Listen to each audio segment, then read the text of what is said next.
Viewing life from a hearse, it could be worse. Laugh, think, and cry with the country undertaker. My grandmother, Mabel Armstrong Gonzalez, was born on Christmas Day, 1895. She was married to Clyde Gonzalez on Christmas Day, 1915.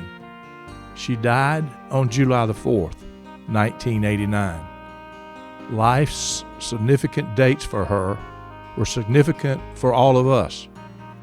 Mama Mabel, as we called her, lived as a widow for almost 59 years. Her husband died suddenly of a heart attack at the age of 38 in November of 1930 at their home in Fort Myers, Florida. Thankfully, she somehow managed to raise 2 daughters on her own. Our mother, who was 13 when her dad died, was their oldest daughter. In my humble opinion, she turned out just fine. Mama Mabel eventually moved to Georgia and spent the last 19 years of her life in Reynolds. She lived in a mobile home in my parents' backyard. We had a lot of conversations with her. Talk about old school. She was really old school. She did not have a television until she moved to Reynolds, and we insisted on it. She was an avid listener of the radio. For her, the word pregnant was a curse word. She claimed she never saw herself naked. True story. When taking a bath, she claimed she never looked. When asked how her children got here, she said the lights were off. She ended up loving television, by the way, although she never liked naked. Her favorite show turned out to be Lawrence Welk. She would knock you down to get to the TV when that show came on. Her life in Reynolds brought about many changes, I suppose. She also ended up loving Reynolds and made friends with a lot of the ladies there. She also loved the Methodist Church, although she was a die-hard Presbyterian. I remember I was playing golf on July the 4th, 1989, when I got word that she had died. As her grandchild and the local undertaker, it became my responsibility to prepare her for burial, which would be next to her husband in her beloved Fort Myers. This became a story for the ages. Since she had lived in Reynolds for almost 2 decades, Mama wanted to have a funeral in Reynolds and a separate graveside service in Fort Myers. My customary course of action would have been to call a funeral home in Fort Myers to handle the interment, and I would handle the local funeral in Georgia. But since it was my grandmother, I decided to save a little money and just handle it all. I knew legally I should have a funeral home with a Florida funeral license to handle the interment. But since I had never had anyone check my funeral license at a cemetery, I proceeded right ahead. The plan was for my wife Kathy and me to drive Mama Mabel down to Fort Myers after the Reynolds service in the hearse. Our plan was to stop somewhere along the road and spend the night. I had to be there early to take care of the business at hand. The rest of the family would come later and also spend the night on the way and get to Fort Myers in time for the graveside service the next day. Since Kathy drove a Chevy Astro van, I decided at the last minute for us to drive Mama Mabel in the van so we could take our time coming back and make a mini vacation out of it. The first problem was I had to move the driver's seat as close to the steering wheel as I could get it for the casket to fit in the van. My 6'5" frame was crammed behind the steering wheel as we took off for the 8 or 9 hour drive to Fort Myers. Take a moment and picture that. In addition to the casket in the back, we also had a van full of flowers. Another picture to envision. At some point on the journey, I stopped to get gas. As I was pumping the gas, I noticed the guy next to me was pumping his gas, glancing through the windows in our van. He finally asked me, "Is that a casket?" I replied, "Yes, it is. It's my grandmother." I was just answering his question, but I could tell from the expression on his face he was both astonished and confused.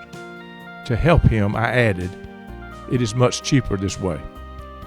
It was definitely cheaper, but now he was even more astonished.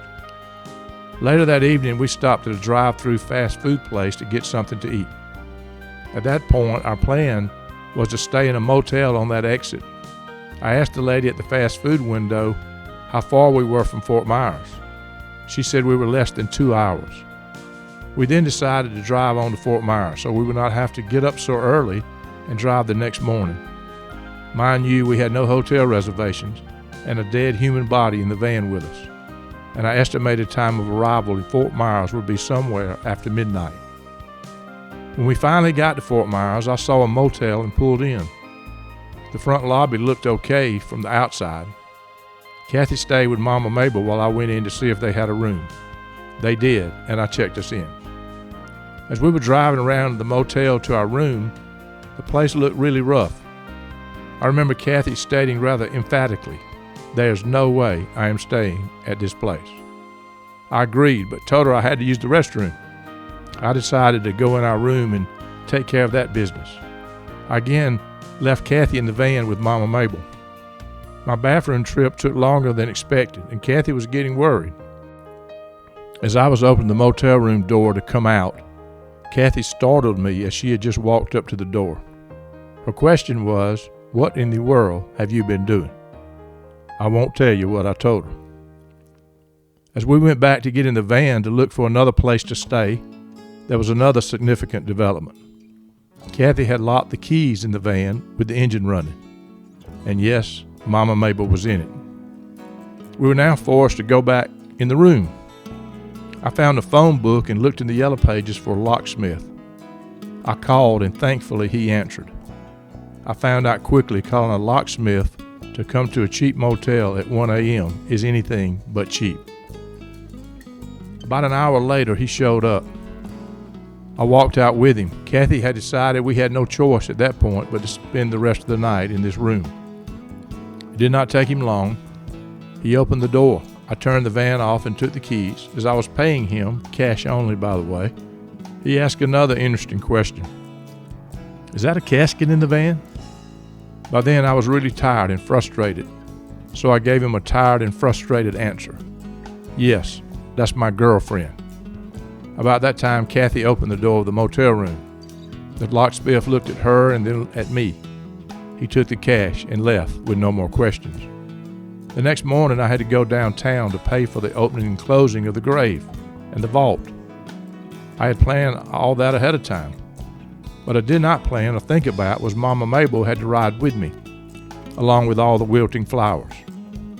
Kathy, on the other hand, who had almost zero sleep, was not ready. So I left Kathy in the dingy motel room while Mama Mabel and I drove to the courthouse. I went in to pay them and to make sure the grave was being opened. When I came out to get in the van to go back to the motel, I looked across the street and noticed a sign on the building, Hanson Appraisal. Woody Hanson is my cousin, and I've not seen him in a long time. I decided to drive over to see him. That visit took longer than I had planned. Woody was wearing a shirt and a tie and told me he was planning on going to the Aunt Mabel's funeral. He walked with me out to the parking lot when I finally left, and I saw another astonished look on her face. "Is that Aunt Mabel?" I tried to explain. In the meantime, back at the motel, Kathy was worried to death. She thought something had happened to me. When I got back, her worry turned to anger. By the way, this is way before cell phones and such. She had no way of getting in touch with me. To try to make it up to her, I took Kathy and Mama Mabel to the Waffle House to eat. We parked the van so I could keep an eye on Mama Mabel while I enjoyed my cheese omelet. We left the Waffle House and decided to drive Mama Mabel one last time by her old home on Stella Street on the way to the cemetery. She had no way of telling us, but I always thought she appreciated that. When we got to the cemetery, I had another dilemma. I had to get the casket out of the van and the lowering device, and there was nobody but Kathy and me to do it. I found some maintenance workers in the cemetery and asked them if they could help. There was only 3 of them, so I decided to back up closer to the grave while I waited on them to make it easier. I all of a sudden had backed into a concrete post. When my newly hired pallbearers got to the gravesite, the back door of the van would not open because of my little accident. Luckily, they were able to get a tool, some crowbar type tool, to get it open. Other than that, the graveside service went without a hitch. One thing was for certain. After all that, there was no way I was going to leave that cemetery with Mama Mabel still in the van, even if I had to bury the van. Mama Mabel was very old school, but she had a great sense of humor. I have no doubt she would have laughed at this story. At least I sure hope so. Viewing life from a hearse, it could be worse. Laugh, think, and cry with the country undertaker.